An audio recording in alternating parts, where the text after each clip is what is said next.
You ask Tiger to solve. This deals with linear equations with one unknown.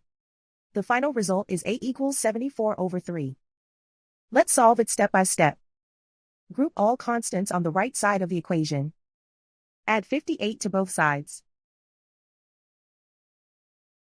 Simplify the arithmetic.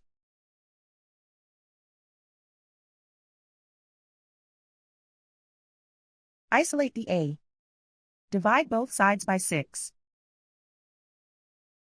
Simplify the fraction.